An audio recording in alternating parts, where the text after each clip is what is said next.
Hello everyone, doctor Padmanabha Bhat again. ಇವತ್ತಿನ 2ನೇ video ಮಾಡ್ತಾಯಿದ್ದೀನಿ. ಟಾಪಿಕ್ಕು ಎಲ್ಲರಿಗೂ ಪರಿಚಿತವಾಗಿರುವಂಥದ್ದು ಸ್ನೋರಿಂಗ್, ಗೊರಕೆ ಹೊಡೆಯುವುದು. ಭಾಳ ಜನ ನೀವು ಮಾಡಿರ್ಬೋದಿದು, ಅಥವಾ ವಯಸ್ಸಾದವರು ಗೊರಕೆ ಹೊಡೆಯೋದು ನೋಡಿರ್ಬೋದು. ಈ ಗೊರಕೆ ಅಥವಾ ಸ್ನೋರಿಂಗ್ ಅಂದರೆ ಏನು? ನಿದ್ದೆ ಮಾಡುವಾಗ ಗೊರಕೆ ಯಾಕೆ ಹೊಡೆಯುತ್ತೀವಿ, ಯಾರ್ಯಾರು ಗೊರಕೆ ಹೊಡೆಯುತ್ತಾರೆ ಅನ್ನೋದನ್ನು ಒಂದು ಸ್ವಲ್ಪ ಸ್ಥೂಲವಾಗಿ ತಿಳ್ಕೊಳ್ಳೋಣ. ಅಂತ ಸೀರಿಯಸ್ ಟಾಪಿಕ್ ಅಲ್ಲ ಇದು, ಬಟ್ ಗೊತ್ತಿರಬೇಕು. ಇದೊಂದು ಮೆಡಿಕಲ್ ಕಂಡೀಷನ್ ಅಂತ ನಾನು ಹೇಳಲ್ಲ, ಬಟ್ ಒಂದು ಅಂಡರ್ಲೈಯಿಂಗ್ ಕಾಸಸ್ ಕೆಲವಿದೆ, ಅದನ್ನು ನಿಮಗೆ ತಿಳಿಸ್ತೀನಿ. ಗೊರಕೆ ಹೊಡೆಯುವ ಶಬ್ದ ಸಾಧಾರಣ ಮಟ್ಟಿಗೆ ನೀವು ಕೇಳೋದು ರಾತ್ರಿ ನಿದ್ದೆ ಮಾಡಿದಾಗ. ಈ ಗೊರಕೆ ಹೊಡೆಯೋರು ಕಾರಣಗಳು ಯಾವುದು ಅಂತಂದರೆ ಅನಾಟಾಮಿಕಲ್ ರೀಸನ್ಸ್, ಅಂದರೆ ಮನುಷ್ಯನ ದೇಹದ ಅಂಗಾಂಗಗಳ ರಚನೆಯಲ್ಲಿ ಕೆಲವು ಸರಿ ವ್ಯತ್ಯಾಸ ಆಗ್ತದೆ. ಉದಾಹರಣೆಗೆ, ಈಗ ಗೊರಕೆ ಹೊಡೆಯೋದು ಅಂದರೆ ಮೂಗು ಮತ್ತು ಬಾಯಿ ಮೂಲಕ ನಾವು ಗೊರಕೆ ಹೊಡೆಯೋದಲ್ವ. ಸೊ ಮೂಗು ಕೆಲವರಿಗೆ, ಈಗ 2 ಹೊರಳೆ ಇರುತ್ತೆ ಆ ಕಡೆ ಈ ಕಡೆ, ಸೆಂಟ್ರಲ್ಲಿ ಒಂದು ವಾಲ್ ಇರುತ್ತೆ ಅಲ್ವಾ, ನಿಮ್ಗೆ ಗೊತ್ತಲ್ವ ಅದು. ಸೊ ನೇಸಲ್ ಸೆಪ್ಟಮ್ ಅಂತ ಹೇಳ್ತೀವಿ, ಮೂಗಿನ ಮಧ್ಯದಲ್ಲಿ ಒಂದು ಗೋಡೆ. ಈ ಗೋಡೆ ಸ್ಟ್ರೈಟ್ ಆಗಿದ್ದರೆ ಪರವಾಗಿಲ್ಲ, ಕೆಲವರಿಗೆ ಅದೊಂಚೂರು ಸೊಟ್ಟವಾಗಿರ್ತದೆ. ಡಿವಿಯೇಟೆಡ್ ನೇಸಲ್ ಸೆಪ್ಟಮ್, DNS ಅಂತ ಹೇಳ್ತೀವಿ, ಡಿವಿಯೇಷನ್ ಇರುತ್ತೆ. ಅಥವಾ ಪಾಲಿಪ್ ಅಂತ ಒಳಗಡೆ 2 ದುರ್ಮಾಂಸಗಳು ಬೆಳೆದಿರ್ತವೆ. ಸೊ ಯಾವಾಗ ಅಲ್ಲಿ ಸ್ಟ್ರಕ್ಚರ್ನಲ್ಲಿ ಡಿಫೆಕ್ಟ್ ಇದೆಯೋ ಆವಾಗ ಅದರ ಮೂಲಕ ಗಾಳಿ ಪಾಸಾದಾಗ ನೀವು ಅದರಲ್ಲಿ ಒಂದು ವಿಸಿಲಿಂಗ್ ಸೌಂಡ್ ಥರ ಬರ್ಬೋದು ಅಲ್ವಾ. ಅದು ಮಲ್ಕೊಳ್ಳುವಾಗ ಏನಾಗುತ್ತೆ ಅಂತಂದರೆ ನಿಮ್ಮ ಸ್ನಾಯುಗಳು, ಒಳಗಡೆ ಇರುವ ಸ್ನಾಯುಗಳು ಎಲ್ಲನೂ ಫ್ಲ್ಯಾಟ್ ಆಗ್ತದೆ. ಫ್ಲ್ಯಾಟ್ ಆಗುವಾಗ ಏರ್ವೇ ಸ್ವಲ್ಪ ಬ್ಲಾಕ್ ಆಗ್ತದೆ. ನೀವು ನೋಡಿರ್ಬೋದು, ಆಸ್ಮಾದವರು ಮಲ್ಕೊಂಡಾಗ ಅವರಿಗೆ ಉಬ್ಬಸ ಜಾಸ್ತಿ ಇರುತ್ತೆ, ಎದ್ದು ಕೂತ್ಕೊಂಡು ಹೀಗೆ ಮಾಡಿದಾಗ ಅದು ಕಮ್ಮಿ ಆಗ್ತದೆ, ಉಬ್ಬಸ ಕಮ್ಮಿ ಆಗ್ತದೆ. ಹೀಗೆ ಮಾಡಿದಾಗ ಏನಾಗುತ್ತೆ ಅಂತಂದರೆ ಒಳಗಡೆ ಇರುವ ಮಸಲ್ಸ್ ಎಲ್ಲ ಒಂದರ ಮೇಲೆ ಒಂದು ಕೂತ್ಕೊಂಡು ಬಿಡ್ತದೆ. ಇಲ್ಲಿ ಈಗ ಮೂಗಿನಿಂದ ಗಂಟ್ಲಿಗೆ ಬರ್ತದಲ್ವ, ಆ ಗಂಟ್ಲಿಗೆ ಬರೋದಲ್ಲಿ ಒಂದು ರಂಧ್ರ ಇರ್ತದೆ. ಮೂಗಿನಿಂದ ಗಂಟ್ಲಿಗೆ ಬರುವಂಥದ್ದು ರಂಧ್ರ, ಗಾಳಿ ಹಾಗೆ ತಾನೇ ಹೋಗಬೇಕು ಒಳಗಡೆ. ಸೊ ಅಲ್ಲಿ ಅದು ಅಪ್ಪಚ್ಚಿ ಆದಂಗೆ ಆಗ್ತದೆ. ಅಪ್ಪಚ್ಚಿ ಆದಂಗೆ ಆಗಿಬಿಟ್ಟು ಅದರಲ್ಲಿ ಒಂದು ನ್ಯಾರೋ, ಅಂದರೆ ಒಂದು ಜಾಗ ಕಮ್ಮಿ ಇರುವಾಗ ಏನಾಗುತ್ತೆ, ಸಿಳ್ಳೆ ಹೊಡೆದಂಗೆ ಅಲ್ಲಿ ಕಮ್ಮಿ ಜಾಗದಲ್ಲಿ ಜಾಸ್ತಿ ಗಾಳಿ ಒಳಗೆ ಹೋಗುವಾಗ ಶಬ್ದ ಬಂದೇ ಬರುತ್ತೆ. ಸೊ ಗೊರಕೆ ಮುಖ್ಯವಾಗಿ ಈ ಕಾರಣಕ್ಕೆ ಬರುತ್ತೆ, ಅಂದರೆ ಅನಾಟಾಮಿಕಲ್ ಸ್ಟ್ರಕ್ಚರ್ ಡಿಫೆಕ್ಟ್ ಅಂತ ಹೇಳಿಬಿಟ್ಟು. ಇನ್ನೊಂದು ಕಾರಣ ಒಬಿಸಿಟಿ, ದಪ್ಪ, ತುಂಬ ಸ್ಥೂಲ ಶರೀರದವರು ಮಲ್ಕೊಂಡಾಗ, ಅಂಗಾತ ಮಲ್ಕೊಂಡಾಗ, again same mechanism, but extra weight, ಬಾಡಿದು ವೆಯ್ಟ್, ಹೊಟ್ಟೆದೆಲ್ಲ ವೆಯ್ಟ್ ಸೇರಿ ಅದು ಇನ್ನೂ ಆ ಸ್ನಾಯುಗಳು ಹತ್ತಿರ ಬರ್ತವೆ. ಆವಾಗ ಉಸಿರಾಟಕ್ಕೆ ಕಷ್ಟ ಆಗ್ತದೆ. ಉಸಿರಾಟಕ್ಕೆ ಕಷ್ಟ ಆದಾಗ ನ್ಯಾಚುರಲಿ ಶಬ್ದ ಬರ್ತದೆ. ಸೊ ನಮ್ಮ ದೇಹದ ರಚನೆಯ ಮೇಲೆ, ಮೂಗಿನ ರಚನೆ ಮತ್ತು ಒಳಗಡೆ ಸೈನುಸಸ್ ಅಂತ ಇರುತ್ತೆ, ಆ ಸೈನುಸಸ್ಸಲ್ಲಿ ಕೂಡ ಡಿಫೆಕ್ಟ್ ಇದ್ದರೆ ಅದರಲ್ಲಿ ಸೈನುಸೈಟಿಸ್ ಥರ ಆಗಿಬಿಟ್ಟು ಅಂತಹ ವ್ಯಕ್ತಿಗಳಲ್ಲಿ, ಸೈನುಸೈಟಿಸ್ ಪದೇ ಆಗುವಂಥ ವ್ಯಕ್ತಿಗಳಲ್ಲಿ ಗೊರಕೆ ಜಾಸ್ತಿ ಬರ್ತದೆ. ಇದು ಸ್ನಾಯುಗಳ ಡಿಫೆಕ್ಟು. ಸೊ ಸ್ಥೂಲ ಶರೀರ ಇರ್ಬೋದು. ಆಮೇಲೆ ಇನ್ಯಾರು ಡಯಾಬಿಟಿಸ್ ಕಾಯಿಲೆ ಇರುವವರು, ಅವರು ಸಾಧಾರಣ ಮಟ್ಟಿಗೆ ಅವರಿಗೆ ನಾವು ಮಿತಾಹಾರ ತಗೊಳ್ಳಿ ಅಂತ ಹೇಳ್ತೀವಿ, ಆದರೂ ಕೂಡ ಅವರು ಜಾಸ್ತಿ ಆಹಾರ ತಗೊಂಡಾಗ, ಈಗ ನಾರ್ಮಲ್ ಪರ್ಸನ್ಸ್ ಕೂಡ, ಡಯಾಬಿಟಿಸ್ನವರೇ ಆಗಬೇಕು ಅಂತ ಇಲ್ಲ, ನಾರ್ಮಲ್ ವ್ಯಕ್ತಿಗಳು ಕೂಡ ಚೆನ್ನಾಗಿ ಊಟ, ಯಾವುದಾದ್ರು ಫಂಕ್ಷನಿಗೆ ಹೋಗಿ ಚೆನ್ನಾಗಿ ಊಟ ಗೀಟೆಲ್ಲ ಜೋರಾಗಿ ಊಟ ಹೊಡೆದ್ರೆ ಬಂದು ಒಂದು ನಿದ್ದೆ ಬರುತ್ತೆ. ಫುಡ್ ಕೋಮಾ ಅಂತೀವಿ, ಅಂದರೆ ಕೋಮಾ ಸ್ಟೇಜಿಗೆ ಹೋಗ್ಬಿಡ್ತೀರ, ಅಷ್ಟೊಂದು ಇದಾಗುತ್ತೆ, ಏನು ಮನಸ್ಸಿಗೆ ಹಿತ ಆಗುತ್ತೆ, ದೇಹಕ್ಕೆ ಹಿತ ಆಗ್ತದೆ. ಸೊ ಅಲ್ಲಿಗೆ ನಿದ್ದೆ ಬರಲಿಕ್ಕೆ ಶುರುವಾಗ್ತದೆ. ಆ ನಿದ್ದೆ ಬಂದಾಗ ಎಗೈನ್ ದೇಹ ಒಬಿಸಿಟಿಯ ಬದಲಿಗೆ ಹೊಟ್ಟೆ ಭಾರ ಇದೆ. ಸೊ ಹೊಟ್ಟೆ ಭಾರ ಆದಾಗ ನ್ಯಾಚುರಲಿ ನಾನು ಆವಾಗಲೇ ಹೇಳಿದಾಗೆ ಸ್ನಾಯುಗಳು ಒಂದರ ಮೇಲೆ ಒಂದು ಕೂತ್ಕೊಳ್ತವೆ. ಮೂಗಿನ ಒಳಗಡೆ ಮತ್ತು ಬಾಯಿ ಒಳಗಡೆ ಇರೋ ಸ್ನಾಯುಗಳು ಒಂದರ ಮೇಲೆ ಒಂದು ಅತಿ ಹತ್ತಿರದಲ್ಲಿ ಬರ್ತದೆ. ನಾರ್ಮಲಾಗಿ ಸ್ವಲ್ಪ ಜಾಗ ಇರ್ತದೆ, ಈಗ ಅತಿ ಹತ್ತಿರ ಬಂದಾಗ ಆ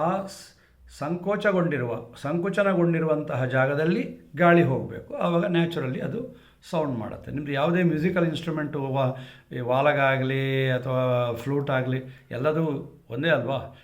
ಕಮ್ಮಿ ಜಾಗದಲ್ಲಿ ಜಾಸ್ತಿ ಗಾಳಿ ಹೋಗಬೇಕು, ಆವಾಗ ಶಬ್ದ ಬರ್ತದೆ. ಇದು ಪ್ರಕೃತಿಯ ನಿಯಮ. ಸೊ ಸ್ನೋರಿಂಗ್ನಲ್ಲಿ ಕೂಡ, ಅಂದರೆ ಗೊರಕೆ ಹೊಡೆಯೋದ್ರಲ್ಲಿ ಕೂಡ ಇದೇ ಕಾರಣೀಭೂತವಾಗುತ್ತದೆ.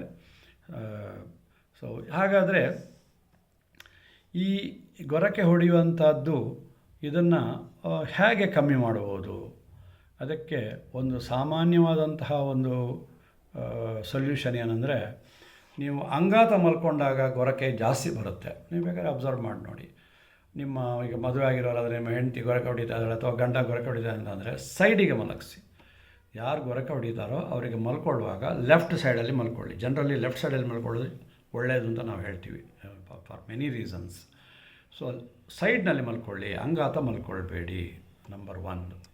ನಂಬರ್ 2, ನಿಮ್ಮದು ಅನಾಟಮಿಕಲ್ ಡಿಫೆಕ್ಟನ್ನು ತೀರಾ ಜಾಸ್ತಿ ಇದ್ದರೆ ಅದನ್ನು ENT ಡಾಕ್ಟರ್ ಹತ್ರ ಹೋಗ್ಬಿಟ್ಟು ಸರ್ಜರಿ ಮೂಲಕ ಸರಿಪಡಿಸ್ಬೋದು ಅದನ್ನು.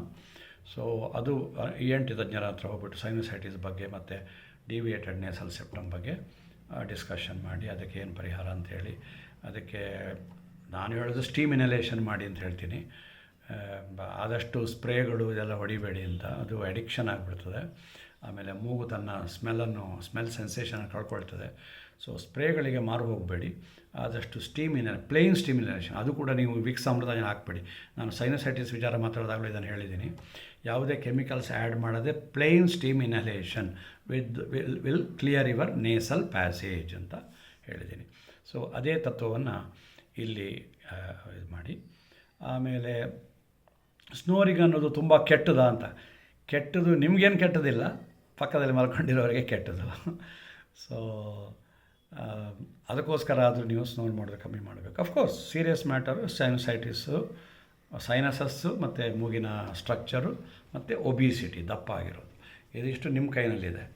ಅದರ್ವೈಸ್ ಗೊರಕೆ ಹೊಡೆಯೋದು ಒಂದು ಸಾಮಾನ್ಯ ಸಂಗತಿ, ಅದೇನೋನಂತಹ ಇದಲ್ಲ.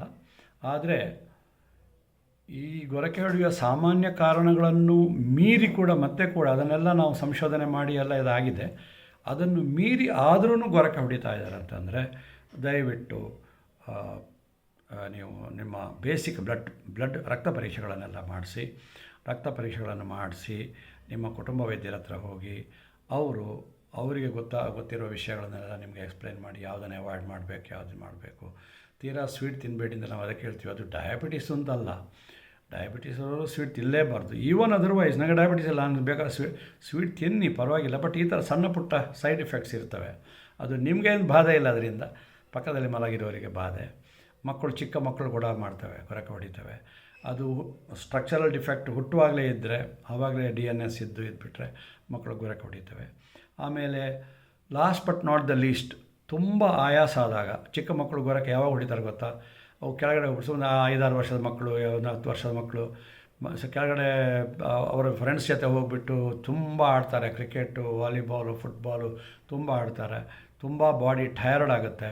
ಟಯರ್ಡ್ ಆಗುವಾಗ ಅವ್ರು ಏನು ಮಾಡ್ತಾರೆ, ಬರೀ ಮೂಗಲ್ಲಿ ಉಸಿರಾಡಲ್ಲ, ಬಾಯಿ ತೆಗೆದು ಉಸಿರಾಡ್ತಾರೆ. ಬಾಯಿ ತೆಗೆದು ಉಸಿರಾಡಿದಾಗ ಒಳಗಡೆ ಸ್ನಾಯುಗಳು ಇನ್ನೂ ಜೋರಾಗಿ ವೈಬ್ರೇಟ್ ಮಾಡ್ತಾವಲ್ವ, ವೈಬ್ರೇಷನ್ ಜಾಸ್ತಿ ಆಗ್ತದೆ. ಇಲ್ಲಿ ಸುಯ್ ಅಂತ ಬರ್ತದೆ, ಅಲ್ಲಿ ಗರ್ ಗರ್ ಗರ್ ಗರ್ ಅಂತ ಇಲ್ಲಿ ಗಂಟ್ಲಿಂದ ಬರುತ್ತೆ. ಯಾಕಂದರೆ ಬಾಯಿ ತೆಗೆದು ಗಾಳಿ ಒಳಗಡೆ ಎಳ್ಕೊಂಡಾಗ ನಾಲಿಗೆ ಇನ್ನೂ ಕೆಳಗೆ ಹೋಗುತ್ತೆ, ಇಲ್ಲಿ ಚೋಕ್ ಆಗುತ್ತೆ. ಇಲ್ಲಿ ಚೋಕ್ ಆಗೋದಲ್ಲ, ಇಲ್ಲಿ ಚೋಕ್ ಆಗಿಬಿಟ್ಟು ಶಬ್ದ ಜಾಸ್ತಿ ಬರ್ತದೆ. ಸೊ ತುಂಬ ಆಯಾಸವಾಗಿ ಮಲಗಿದಾಗ, ತುಂಬ ಆಟಾಡಿ ಬಂದ ಮಕ್ಕಳಿಗೆ ಗೊರಕೆ ಜಾಸ್ತಿ ಬರ್ತದೆ. ಅದು ಬಾಯಿಯಿಂದ ಬರ್ತದೆ. ಸೊ ಗೊರಕೆ ಅನ್ನೋದು ಮೂಗಿಂದ ಅಥವಾ ಬಾಯಿಂದ ಎಲ್ಲಿಂದಾದರೂ ಬರುವಂತಹ ಒಂದು ಅಬ್ನಾರ್ಮಲ್ ಶಬ್ದ. ಇದು ಯಾರನ್ನೂ ಬಿಟ್ಟಿಲ್ಲ, ಎಲ್ಲರಿಗೂ ಹೆಚ್ಚು ಕಮ್ಮಿ ಬರ್ತದೆ. ಕೆಲವ್ರದ್ದು ತುಂಬ ಕಮ್ಮಿ ಪ್ರಮಾಣದಲ್ಲಿ ಬರ್ತದೆ, ಕೆಲವ್ರದ್ದು ತೀರಾ ಜಾಸ್ತಿ ಪ್ರಮಾಣದಲ್ಲಿ ಬರ್ತದೆ, ಅಷ್ಟೇ ವ್ಯತ್ಯಾಸ. ಇನ್ನು ಇದರ ಸಾಮಾಜಿಕ ಅನಾಹುತಗಳು ಕೆಲವಿರ್ತವೆ.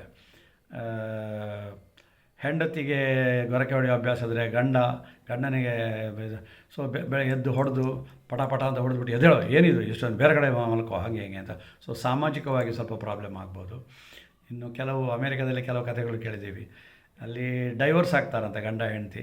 ರೀಸನ್ ಏನು ಕೊಡೋದು ಜಡ್ಜಿಗೆ, ಇವರಿಗೆ ವಿಚ್ಛೇದನ ಮಾಡೋರಿಗೆ, ಅಫಿಷಿಯಲ್ಸ್ಗೆ, ಸಿಕ್ಕಾಪಟ್ಟೆ ಸ್ನೋರ್ ಮಾಡ್ತಾನೆ, ನನಗೆ ಅವನಿಂದಾಗಿ ನಿದ್ದೆನೇ ಇಲ್ಲ, ನನಗೆ ನಿದ್ದೆ ಇಲ್ಲದೆ ನನಗೆ ಮಾರನೇ ದಿವಸ ಆಫೀಸಲ್ಲಿ ಕೆಲಸ ಮಾಡಲಿಕ್ಕಾಗೋದಿಲ್ಲ, so I don't want this fellow ಅಂತ ಹೇಳಿಬಿಟ್ಟು ಹಿ ಆರ್ ಶಿ.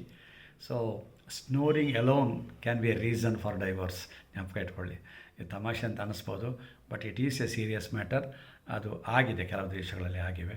ನಮ್ಮ ದೇಶದಲ್ಲಿ ಆಗಬಾರ್ದು ಅಂತೇನಿಲ್ಲ, ನಾವು ಇನ್ನು ಯಾವುದರಲ್ಲೂ ಕಮ್ಮಿ ಇಲ್ಲ, ಇನ್ನು ಇದರಲ್ಲಿಯೂ ಕಮ್ಮಿ ಆಗಲ್ಲ. ಮುಂಚೆ ಎಲ್ಲ ಡೈವರ್ಸ್ ಅನ್ನೋದೇ ಭಾಳ ಅಪರೂಪ.